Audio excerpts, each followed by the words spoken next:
Hello, my friends, and welcome back to PlayStation Live from E3. I have the great pleasure of being joined by Nate Fox from Sucker Punch. Sir, hello. Hello. It's good to see you, and it is also good to have Rob Pearson. Sir, hello. Thanks for having me. Hello. No, it's my pleasure. Thank you, everyone, for watching at home and also watching here on stage. We're here to talk about Ghost of Tsushima, which we had the pleasure of talking about yesterday in a much more rushed situation in which we had less time. So now I'm glad to have you back on the program so we can actually kind of go through the trailer a little bit, hear your thoughts on the game. For those that don't know, Ghost of Tsushima is your upcoming game, set in Japan in, let's see, hold on, I have it right here, 1274 on the island of Tsushima. You are correct. What brought your studio to that time and to that location? Well, we really wanted to have a character fantasy that you kind of instantly knew and wanted to engage in. So samurai, it's an excellent, I don't know, just like player identity. Right. And then you set that inside of a conflict as compelling as the Mongol invasion of 1274, and you've got a great recipe for an excellent open-world action-adventure game. Yeah, absolutely. I'd say that's an excellent recipe. Yeah, oh yeah. Perhaps even perfectly seasoned for us. But why don't we actually have the, I'm going to start this footage. And we have your, yes, there we go. I don't know how to operate a laptop, guys. All right. We're going to go, and this is the trailer that you guys, I'm sure, tirelessly worked on for the showcase that we, debuted last night in Los Angeles. I figured that we could kind of look through the footage here today and kind of go through and tell us a little bit about the process of creating this gorgeous piece of work. All right. Well, I think this shot is really, really important. One of the first things we looked at when trying to go after the samurai genre is capture the sublime beauty of nature, from fields of grass to bamboo swaying in the wind, and then a proud samurai being very still in the middle of it. Is that how still you are when wind is blowing at you? Yeah. Because that'd be really impressive. It is. He looks tough. Tell me a little bit about the visuals and kind of your visual team, your art team, and all the people that worked to make this so beautiful. I mean, you guys, it must be an astronomical work. Well, there's a strong focus on minimalism. That's so you see the things that are the most pronounced, right? In this graveyard, for instance, that beautiful tree with the shape and that lone flute player silhouetted against the sky. You can drink in nature because it's not cluttered. We think this is a very Japanese aesthetic that we very much appreciate and want to bring to the game.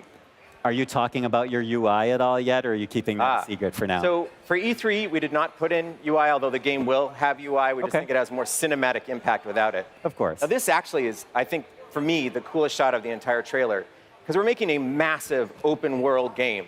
We're going to transport players back to feudal Japan and let them discover this island at their own pace, from the pagoda on the hill to those Mongol ships in the harbor. You have the freedom to decide where you want to go.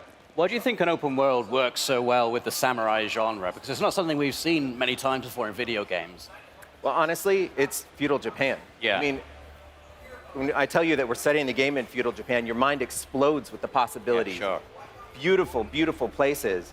And in an open world game, you get to dictate the terms at which you find these things. I want you to get lost in Tsushima Island. I think this demo does a great job of showing you just how lush the place can be. And is this something you've always wanted to make? Like, have you always been a fan of samurai? How long have you been wanting to make this game for? I named my dog Lord Toranaga. Okay. I'm a big fan. I've been reading samurai comics since I was a kid. Right. And I think an open world is an excellent place to experience what it'd be like to be a wandering samurai.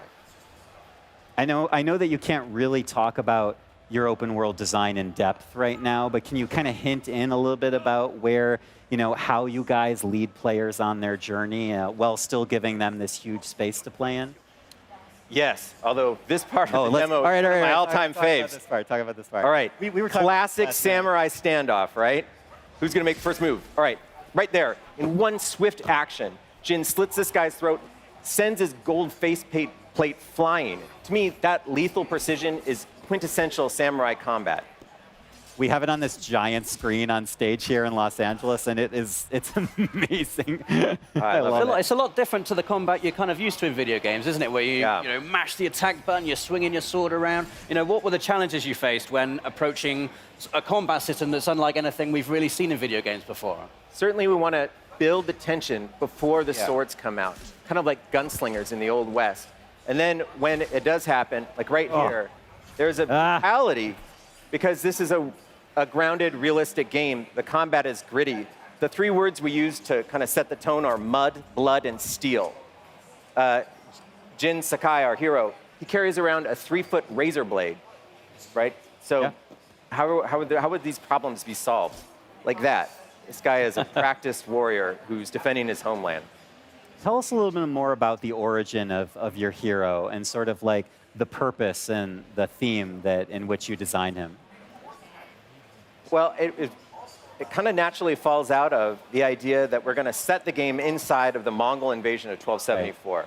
Right. When we learned that on Tsushima Island, there were 80 samurai that stood against all of these thousands of Mongols, sets up a very dramatic context. So in our game, it is an original work of fiction. We are not rebuilding history stone by stone. But this one samurai is forced to evolve. He came from a military tradition that's pretty rigid, and now to overcome the odds, he's having to bend his code and invent new ways to fight back.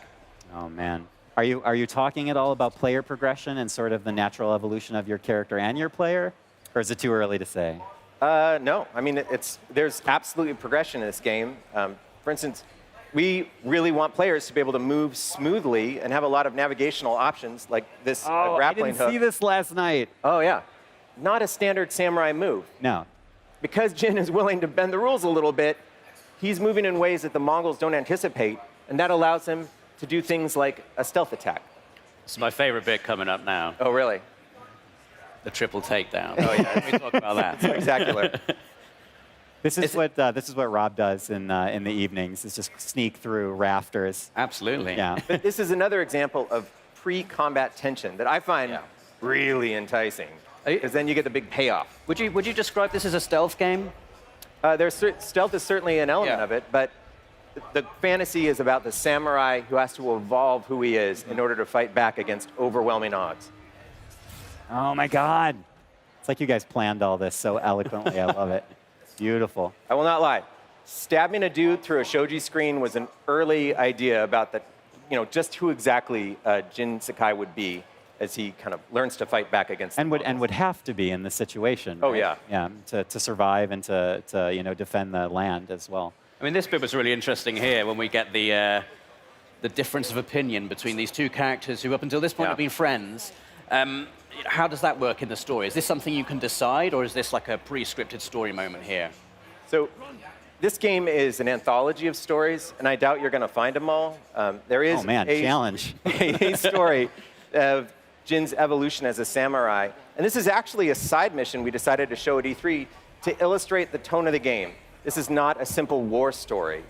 It's about real people inside of the brutality of the Mongol invasion doing whatever they can to survive. And good people in hard times make bad decisions, right? That's Jin's reality. And these are the sorts of stories that you'll encounter in the game. Yeah, beautiful. Rob, any final questions or thoughts for Nick? I mean, I just love this bit here, the juxtaposition of really tense samurai action, and you've got this incredible, beautiful natural scene playing on behind it. It evokes all the feelings of those old classic samurai movies. Did you look at those for inspiration when you're designing scenes like this? Oh my gosh, yeah. I mean, the sublime beauty of nature. Yeah. We were trying, to the best of our ability, to combine this gritty, tense sword combat with just the beauty of a sunset through the leaves of a tree. Yeah. Putting them together, to us, feels like the right thing to do to bring the world alive. Now, oh wait, I'm going to show you something. Can you rewind it? I'm going to show you my favorite thing that no one will see unless I tell them. We're cheating a little bit. Yeah. Okay, go to the start of the duel. All right. All right, I'm going to pause it. No one will ever Get rid of that spot mouse. this. Get rid of that mouse. Okay. I'm going to pause it. If you look between Jin and Masako, there are some lights on the hill. Those are the Mongol reinforcements coming riding down to them that the Mongol called. Well, with the horn. Yeah. So Right. this is not a loaded duel arena. This is the open world. Everything you see in the background, you can get to, and those are Mongols coming to you. So if you managed to take that guy out with the horn before he blew it, would they not be there? Yeah. Yeah, there they come. I mean, I say probably. I did not 'cause, even see that. In this particular demo, no, actually, no. They would come because we want this. They want them to come. This is the whole point of the story.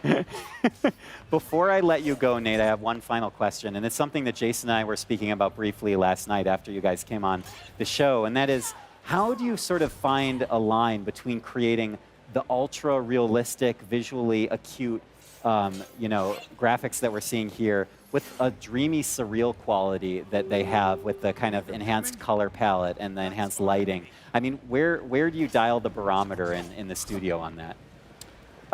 It's a lot of give and take, trying to find the thing that makes it feel the most alive. But in this case, it's just going after a feeling of nature well stated. I don't know if you've ever gone hiking and just looked at the trees and you feel like suddenly you can see color you don't normally see because you're in a much more focused environment. That's certainly the case here. Nate, it is such a pleasure to have you on again. I hope this was a more relaxed experience It's than great. yesterday. I'm happy to talk through it and show those Mongols on the hill that I'm sure no one would ever see, but I'm very proud are in the game. I love it, and I am very proud that we were able to have you on the show today. Do you like that transition? That was well A done. plus. Well done. Rob, thank you so much for joining me. Oh, thank you for having me. And Nate, thank you again. Ghost of Tsushima is looking absolutely amazing, and we have a lot more amazing content coming on PlayStation Live from E3. Stay with us. PlayStation